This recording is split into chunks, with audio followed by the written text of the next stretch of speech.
So, hello, what's up mga ka-lifestyle? Magandang araw sa ating lahat. So, meron akong isang video na napanood, episodes ng Bitag in Action ni Sir Vin Tolpo, no? So, napanood ko yung episodes niya, then nakakalungkot lang kasi sa tono ng kanyang pananalita, sa kanyang reaction is parang against na po siya sa mga biktima ng online leading application. Hindi na siya pumapabor. I mean, mas pumapabor na po siya sa mga online lending application, especially sa mga agent ng mga online lending application. Sabi niya pa, ginagawa lang daw ng mga agent ang kanilang trabaho, no? Tama naman kahit papaano. Hindi niya lang siguro na experience na harasin. Pero ganun pa man, ganun yung kanyang paniniwala, mas nangibabaw yung kanyang pagtitiwala sa mga agent during that time. Hindi nila masyado na silip kung ano talaga yung malaking problema ng mga biktima ng online lending application, kung bakit hindi kaagad nakakapagbayad, nadidelay, no? Hindi nila naiisip na minsan talaga kailangan talaga natin mas unahin yung family. Like for example, pag nagka-problema sa health or nagkasakit, 'di ba? Imbis na ipambayad na lang muna sa online lending application, pambibili na lang muna ng gamot, no? So ganun po yung iba, hindi po talaga sinasadya. Meron talagang times na dumarating yung problema nang hindi inaasahan. Halimbawa, wala pang sweldo, no? Tapos papakiusapan mo yung agent, hindi naman maniniwala, mumurahin ka kaagad.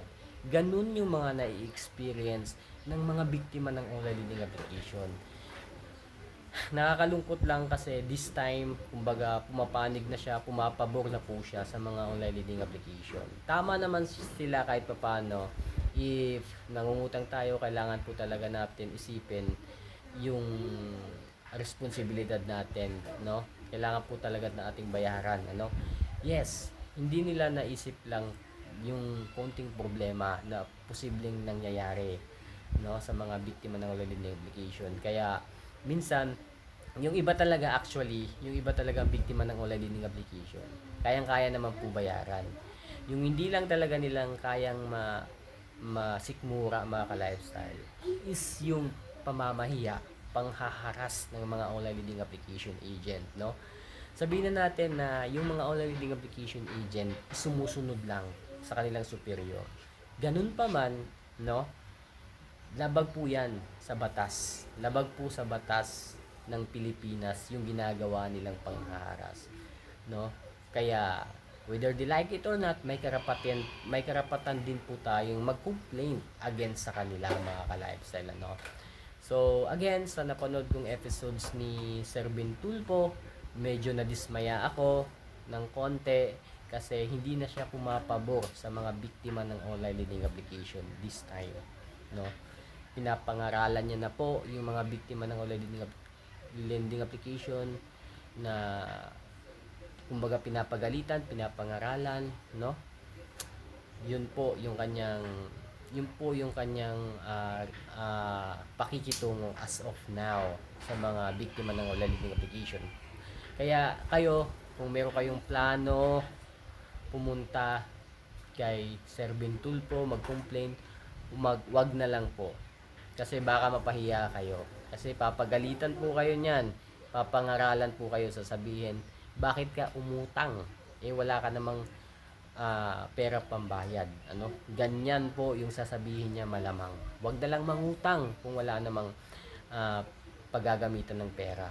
No? Again, kung may plano kayong magpatulpo, kahit sinong tulpo, please pag-isipan nyo ng mabuti mga ka-lifestyle. Kasi magiging kawawa lang tayo, mga biktima ng online lending application, ano. Kasi hindi nila nasisilip yung mga problema rin natin na that's why hindi tayo nakakabayad, no? Hindi nila nasisilip yon.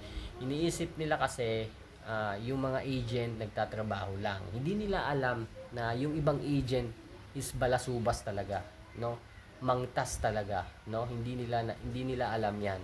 Kasi wala naman sila sa sitwasyon natin, no? Nung time na minumura tayo, pinagtatako tayo, no, na nakikiusap lang naman tayo, baka pwede other day na lang, next day na lang yung bayad, pero hindi mapakiusapan, ano.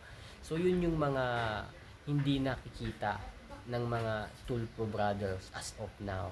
So I hope mga ka-lifestyle, ano, I hope mga ka-lifestyle, kung meron kayong plano na mag-complain, no, especially kung malapit-lapit kayo sa mga ano nila, sa mga studio nila ng mga Tulpo Brothers, wag na lang po. Wag na lang po. Kasi ako na mismo yung nagsasabi mga ka-lifestyle, hindi kayo papanigan nila. Hindi kayo papanigan. Against na po sila sa atin.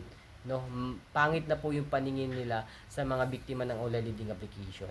No, nilalahat na po nila, maniwala kayo sa hindi, nilalahat na po nila. So yun lang mga lifestyle, share ko lang sa inyo kasi nadaanan ko lang yung episodes niya, napanood ko lang. So yun lang mga peace.